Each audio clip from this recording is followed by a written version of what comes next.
Você provavelmente já teve um pesadelo, mas você já se imaginou num apocalipse zumbi? Ou cercado por vampiros prontos para te devorar ao perceberem um arranhão? O que faria se não pudesse tocar em nenhum objeto sem se colocar em risco? Ou comer, ou beber?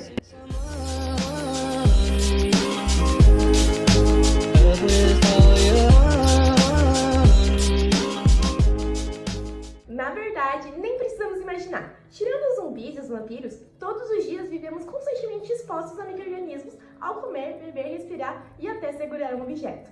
O nosso corpo não tem descanso. A todo momento, ele precisa estar verificando se algum vampiro, ou, no caso, um micro-organismo perigoso, conseguiu passar pela barreira de defesa. Dentre todas as funções do sistema imune, existe um árduo trabalho de patrulhar tudo que circula no nosso corpo. Pense nisso como uma blitz policial, que precisa averiguar o que está circulando em busca de algum delinquente que possa estar solto na sociedade. No sistema imune, o mesmo acontece. No último vídeo, vimos que temos um poderoso sistema de defesa, bem como que é graças a ele que conseguimos evoluir por milhões de anos. Acontece que é inevitável que fiquemos doentes, e por isso surge a grande questão: como chegamos até aqui? Assim como o exército monta uma estratégia para se defender, nosso corpo não tem só um plano A. Existem células com a função de distinguir o que faz parte ou não do corpo e o que pode prejudicar a integridade de saúde. E é para isso que existem algumas barreiras que dividem a imunidade em inata e adquirida.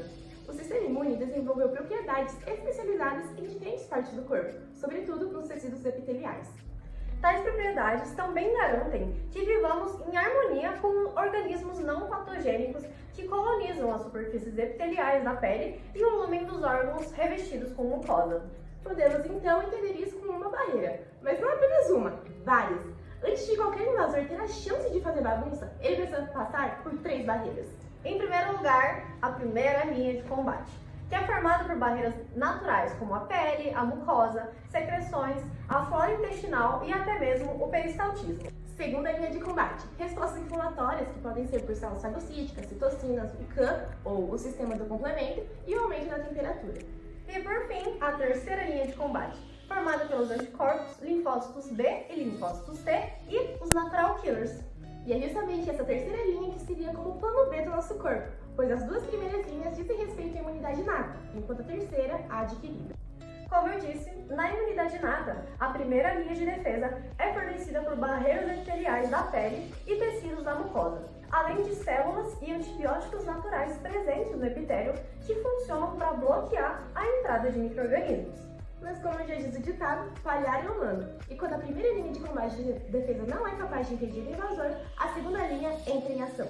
Se os micro-organismos violarem o epitélio e alcançarem os tecidos ou a circulação, eles são atacados pelos fagócitos, que incluem macrófagos, neutrófilos e células dendríticas. Os quais são capazes de reconhecer estruturas moleculares que são produzidas por patógenos, os chamados PAMPs, ou padrões moleculares associados ao patógeno, sendo que diferentes tipos de micro-organismos expressam diferentes PAMPs. As células dendríticas realizam um reconhecimento essencial, além de papéis efetores da imunidade inata. Eles estão presentes no epitélio e na maioria dos tecidos do corpo. As células dendríticas expressam mais tipos de receptores do que qualquer outro tipo celular, tornando-os mais versáteis sensores de PAMPs.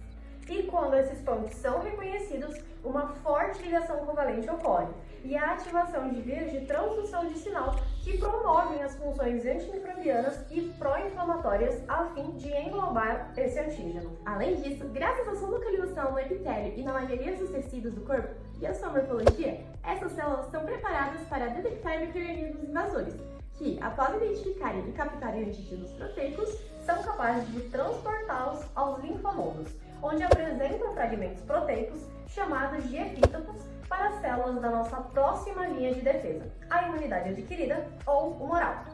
Várias proteínas plasmáticas também trabalham juntas para opsonizar, isso é, os anticorpos se fixam no micro-organismo e os recobrem, promovendo assim o recrutamento de fagócitos para o local de infecção, em alguns casos matando diretamente os micro-organismos. A ativação desse conjunto de proteínas é conhecido como sistema do complemento e envolve uma série de cascatas proteolíticas que são ativadas por diversos mecanismos que veremos mais detalhadamente em outro vídeo. Os 2 principais tipos de resposta do sistema imune inato que protege contra micro-organismos são a defesa inflamatória e a antiviral.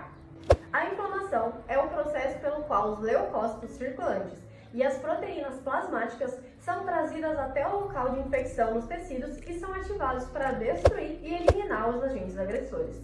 A inflamação também é a principal reação às células danificadas ou mortas e aos acúmulos de substâncias anormais nas células e nos tecidos. Já a defesa antiviral consiste em alterações nas células que previnem a replicação viral e aumentam a suscetibilidade à morte pelos linfócitos, eliminando assim os reservatórios de infecção viral. Em adição à inflamação ativa e resposta antivirais às infecções, o sistema inato inclui a defesa física e química em barreiras epiteliais, tais como a pele e a cobertura dos tratos gastrointestinal e respiratório, que atuam todo o tempo para bloquear a entrada microbiana. Além disso, o sistema imuninato abrange várias células circulantes, como os neutrófilos e proteínas, como as do complemento, que podem eliminar os micro-organismos do sangue. Muitos micro-organismos patogênicos desenvolveram estratégias para resistir à imunidade inata, as quais são cruciais para a virulência dos micro-organismos.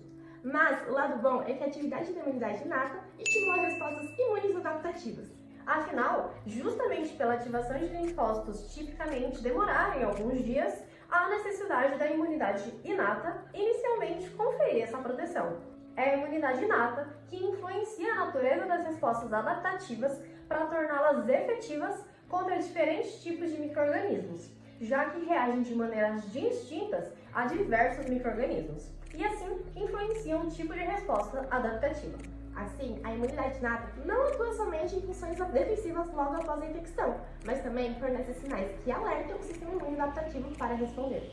Enquanto o sistema inato evoluiu para reconhecer somente um número limitado de moléculas que são únicas aos micro-organismos, o sistema imune adaptativo é capaz de reconhecer muitas substâncias estranhas diferentes, sendo ou não produtos do micro-organismo. Isso é, ela é muito mais específica, pois requer a expansão e a diferenciação de linfócitos em resposta aos micro-organismos, antes que eles possam oferecer uma defesa eficaz.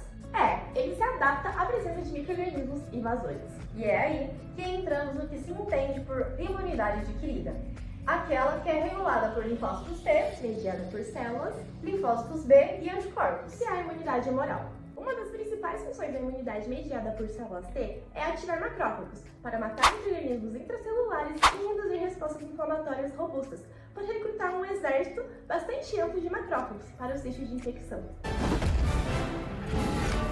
A ativação de células B resulta em sua proliferação e diferenciação em plasmócitos, que são secretores de anticorpos e células de memória. As respostas imunes humorais são iniciadas pelo reconhecimento específico do antígeno pela célula B em órgãos linfáticos secundários. Mas relaxe que explicaremos esse processo com mais detalhes nos próximos vídeos.